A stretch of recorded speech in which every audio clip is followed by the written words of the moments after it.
Hello students, let's have a look at our second chapter, that is current electricity.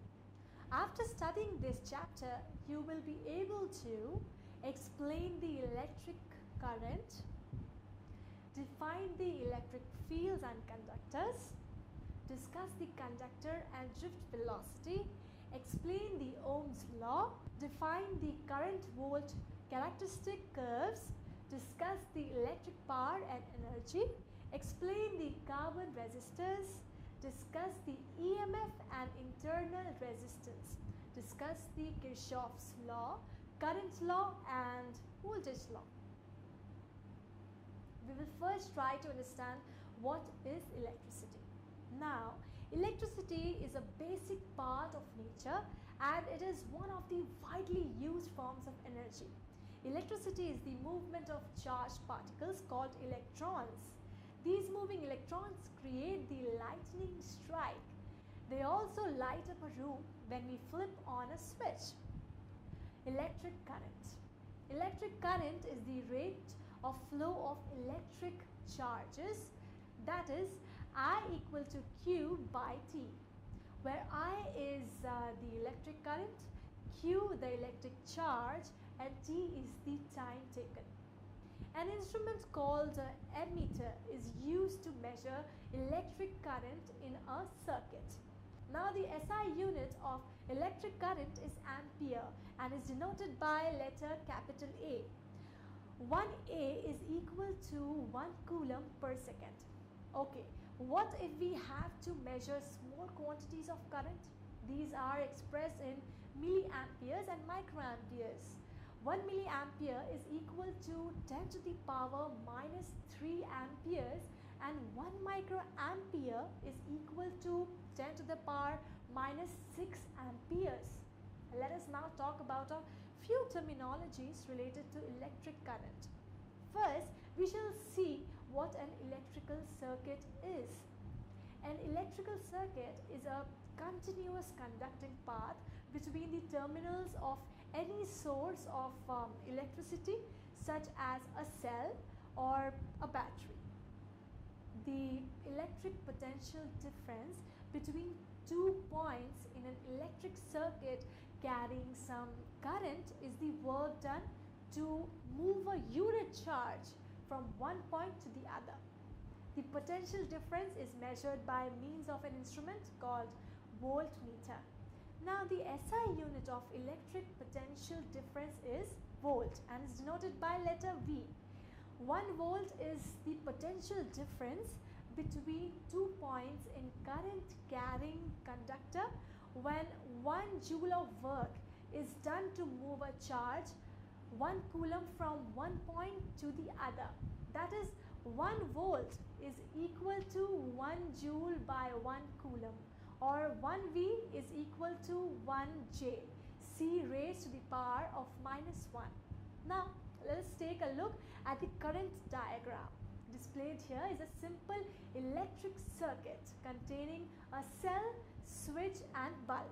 Now it is quite tedious to reproduce such electric circuits, so to save time and to avoid confusion, electric components like cell, switch and bulb are generally represented with standard symbols. A diagram which shows how different components in a circuit have been connected using conventional symbols for the components is called a circuit diagram. Now, as we told you, we would also explain Ohm's law. Now, what is Ohm's law?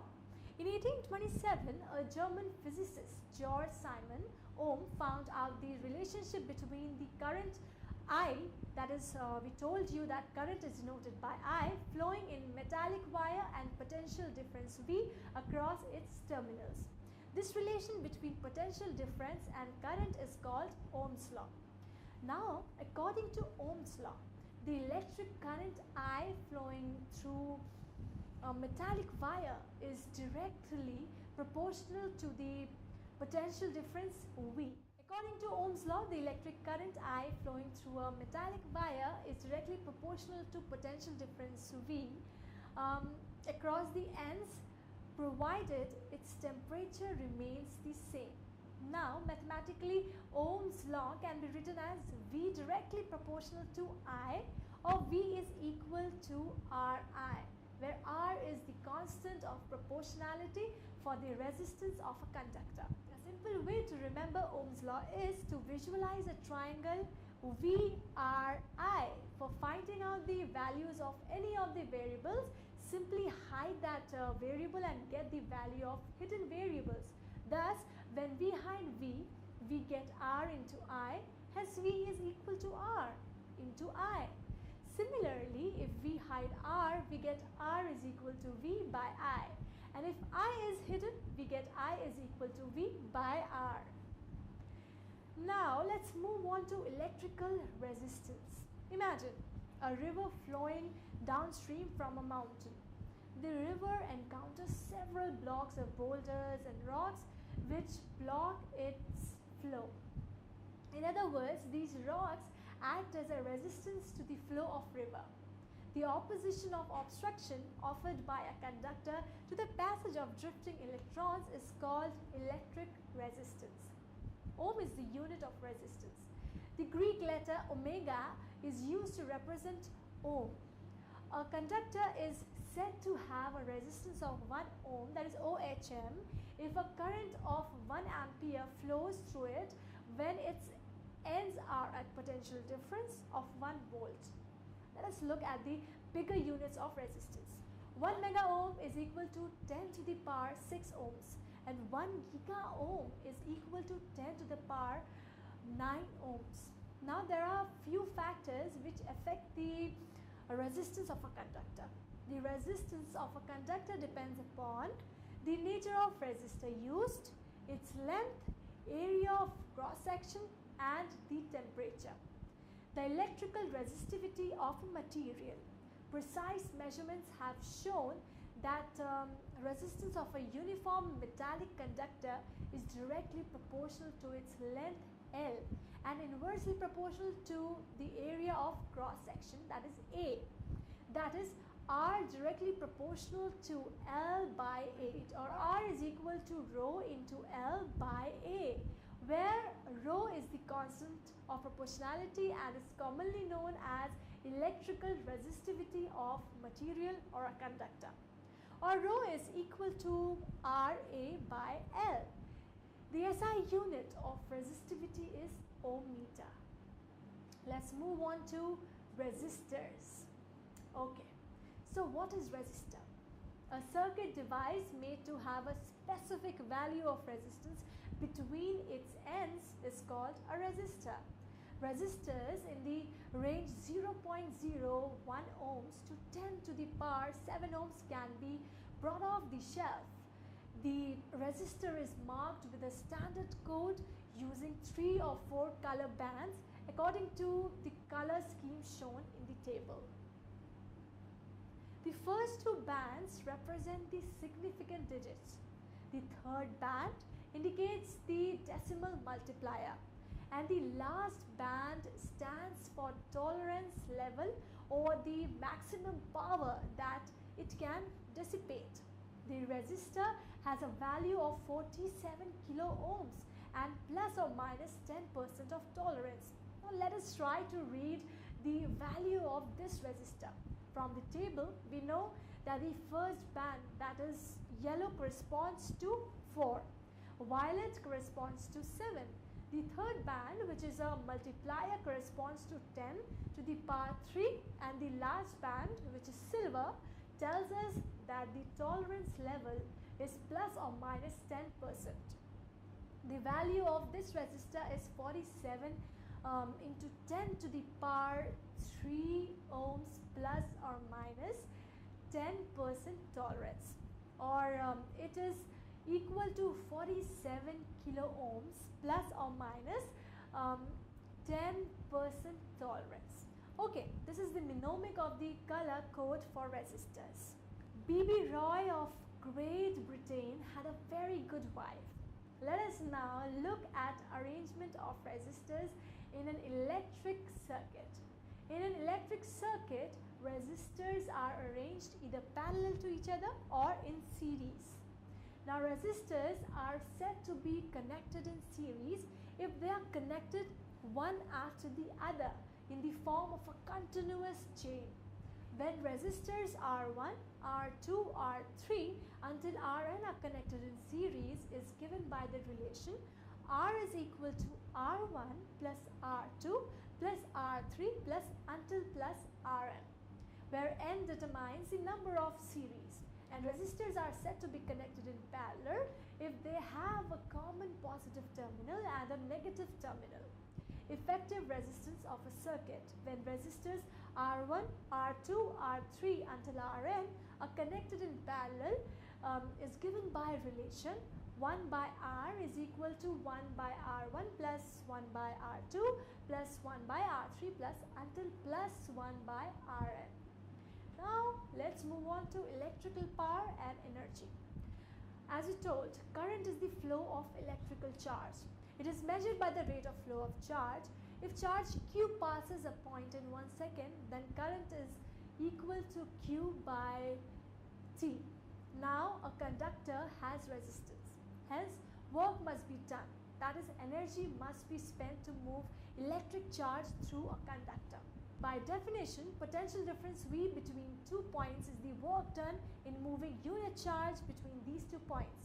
If V is the potential difference between points A and B, work done W in moving charge Q from A to B in 1 second is equal to V into Q. This is the energy spent by the source that moves the charge. So, work done per second or energy per second is equal to V into Q by T. Work done per second is power W and charge per second Q by T is current I. Therefore, work, that is W, is equal to V into I. Power is equal to voltage into current. V is equal to IR and I is equal to V by R. This is from Ohm's law. Therefore, W equal to I square R or V square by R. In the circuit shown, the battery is the voltage source which produces potential difference.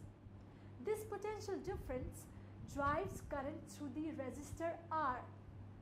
The voltage source does work, that is, it spends energy.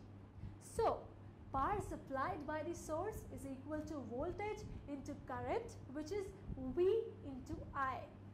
Now, where does this power go? The power coming from the voltage source is consumed by the resistor. The power consumed by the resistor is equal to voltage drop across the resistor into current, which is V into I. This may also be written as V square by R or I square R. The power in the resistor appears as heat. Let us now look at the unit of power. If V is in volt, I is in ampere, then power is equal to VI equal to volt into ampere equal to joule per coulomb into coulomb per second equal to joule per second, which is equal to watt. Now, 1 kilowatt is equal to 1000 watt. So now, what is the energy? Energy is the power into time. Unit of power is watt. Unit of energy is watt second. The electrical energy supplied to home, office, industries, etc. is measured in kilowatt hour. 1 kilowatt hour is equal to 1000 into 3600 watt second. This is referred to as 1 unit of electrical energy. Direct current, that is DC. Current from the battery flows only in one direction. It is called direct current or DC. Now, as DC, there is even other current named as alternating current, that is AC. An alternating current keeps reversing the direction. Look at this animation.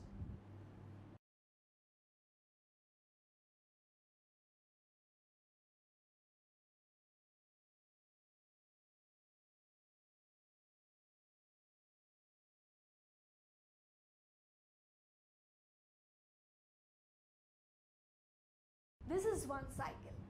Number of cycles per second is called frequency. The unit of frequency is hertz.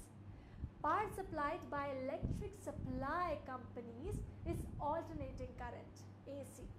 AC is used because it has several advantages over DC. For example, it is easy to change one voltage level to another with AC using a transformer. So AC power can be transmitted from the power station at high voltage, say 220,000 volts, and then brought down to required lower voltage using transformers. Using higher voltage requires a smaller conductor to carry current. Hence, for a given power, higher voltage requires lower current. Electrical power supplied to our homes is AC at 240 volts and a frequency of 50 Hz. The energy consumption is measured using an energy meter. The energy meter is located in the meter box. Energy is measured in kilowatt hour. From the fuse box, power comes through cable to the meter box. So when we flip a switch, the light glows. Now let's move on to Kirchhoff's law. Let's talk about it. Effective resistance of a simple circuits labeled A and B can be reduced to series and parallel combination by using Ohm's law. But for this bridge circuit here, Ohm's law cannot be used. To solve such bridge circuits, German physicist Gustav Robert Kirchhoff put forth two laws: Kirchhoff's first law or junction rule, Kirchhoff's second law or loop rule. Now we shall take a look at the terminology of bridge circuits. Junction. A junction in a circuit is a point where three or more conductors meet. Junctions are also called nodes or branch points. Loop. A loop is any closed conducting path. Okay, so Kirchhoff's first law states that the algebraic sum of currents flowing into any junction is 0. That is, sigma delta I is equal to 0. Now consider an electric circuit having 5 current elements meeting at a point O where currents I1, I2, I3, I4 and I5. To take these algebraic sum, we assume the sign convention. The current flowing towards the junction is considered as positive and the current flowing away from the junction is considered as negative. Now, applying this sign convention, I1, I3, I5 are positive and I2, I4 are negative. That is, I1 minus I2 plus I3 minus I4 plus I5 is equal to 0, or I1 plus I3 plus I5 is equal to I2 plus I4. The total current towards the junction equals total current away from the junction. Now this law is in accordance with the law of conservation of charges. Kirchhoff's second law states that the algebraic sum of potential differences in any loop must be equal to 0. That is, sum of EMF of the sources of energy in the circuit and the potential drop across the resistant elements is equal to 0. So let us see how this loop rule is used to solve the given bridge circuit. First, a circuit diagram to represent the circuit is drawn. The direction of flow of current through each branch of circuit is marked. According to the sign convention, the EMF of the source is taken as negative. If we move from the positive terminal to the negative terminal and the EMF is considered to be positive, if we move from the negative terminal to the positive terminal, the potential drop across any resistor is taken as positive if we move in the direction opposite to the direction of flow of current and vice versa. If we consider this circuit here in a closed loop, A, B, E, F, A, minus I1 plus I2 into R3 plus E2 minus I1 R2 is equal to 0. In the loop C, B, E, D, C, minus I1 plus I2 into I3 plus E1 minus I2 R1 is equal to 0. Now this is the comparison of Kirchhoff's rules. The junction rule. The law is applicable to both closed and open circuit. Loop rule. The law is applicable only to closed circuit. Junction rule. This law is in accordance with law of conservation of charge. Loop rule. This law is in accordance with law of conservation of energy. Junction rule. The algebraic sum of currents at a junction is 0. That is, sigma delta I is equal to 0. Loop rule. The algebraic sum of potential drop a closed circuit is 0. That is, sigma delta V is equal to 0.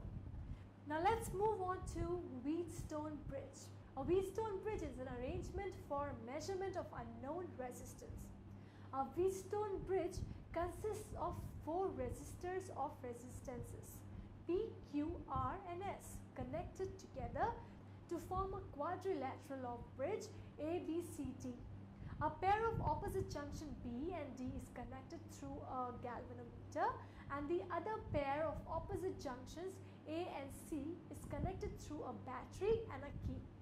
If resistances of 3 of the resistors in the bridge are known, then the bridge can be used to calculate the resistance of the 4th resistor. Let us see how a Wheatstone bridge is used to calculate the resistance. First, balance the bridge. The value of resistors P, Q, R and S are so adjusted that the galvanometer shows no deflection on closing the key. This means that no current is flowing in arms BD, and therefore the potential at B is equal to the potential at D. Now the bridge is balanced.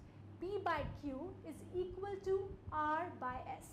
So if we know the values of 3 resistors P, Q and R, we can find out the unknown resistance S. Meter bridge. Alright, now we will talk about the meter bridge. A meter bridge works on the principle of Wheatstone bridge. A meter bridge consists of 1 meter long wire of constantan or manganese, which is mounted on wooden board. This wire has a uniform area of cross-section throughout its length.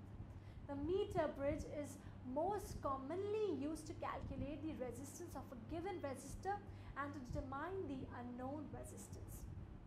The meter bridge is connected to the unknown resistance S and also to a variable resistance as shown in circuit diagram. A jockey at one end of the galvanometer is made to slide on the meter bridge wire. With this jockey, we search for a point on the bridge which corresponds to a null point. A null point is a point where the galvanometer shows no deflection and the bridge is balanced.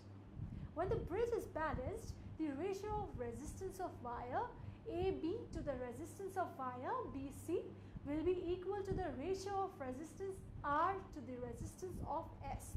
That is, P by Q is equal to R by S, or S is equal to QR by P.